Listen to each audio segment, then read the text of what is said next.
Learning to dribble, grade level K through 2.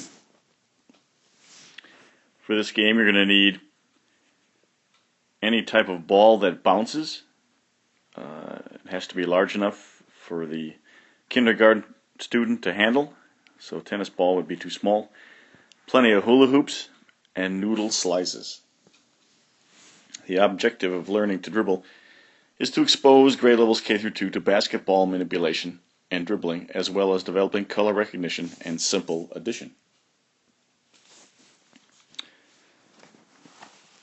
Your setup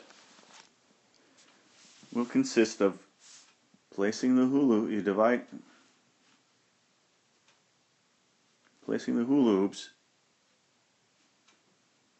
depending on the size of the class, lots of them,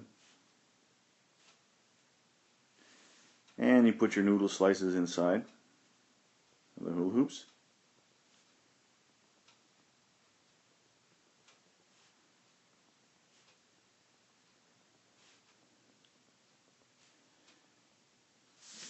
And then you place hula hoops at the other end, and this is where the students will begin the game.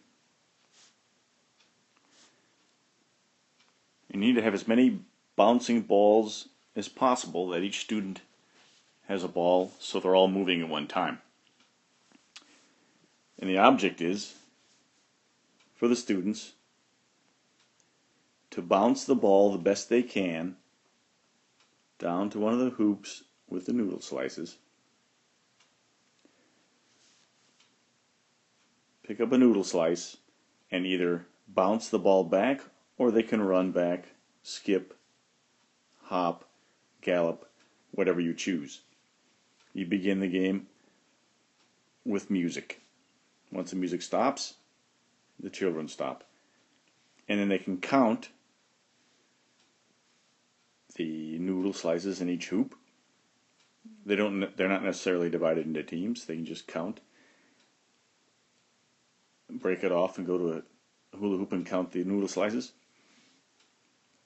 But first, before you begin, you designate a color for the students to go find before they dribble down and pick up the noodle slices.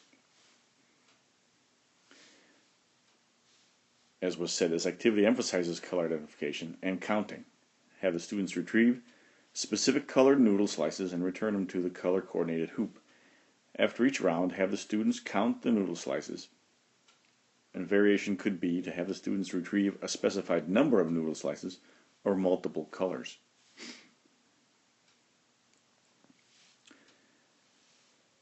Now, at this grade level, we're not looking for great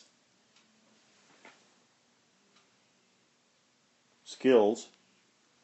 We just want the children to be exposed to bouncing the ball. So if it becomes too difficult for them to bounce the ball down to the hoop and retrieve a noodle slice and bounce it back, then we just have them return, as was said, either run back to the hoop. Those modifications are up to the teacher. It's a good game for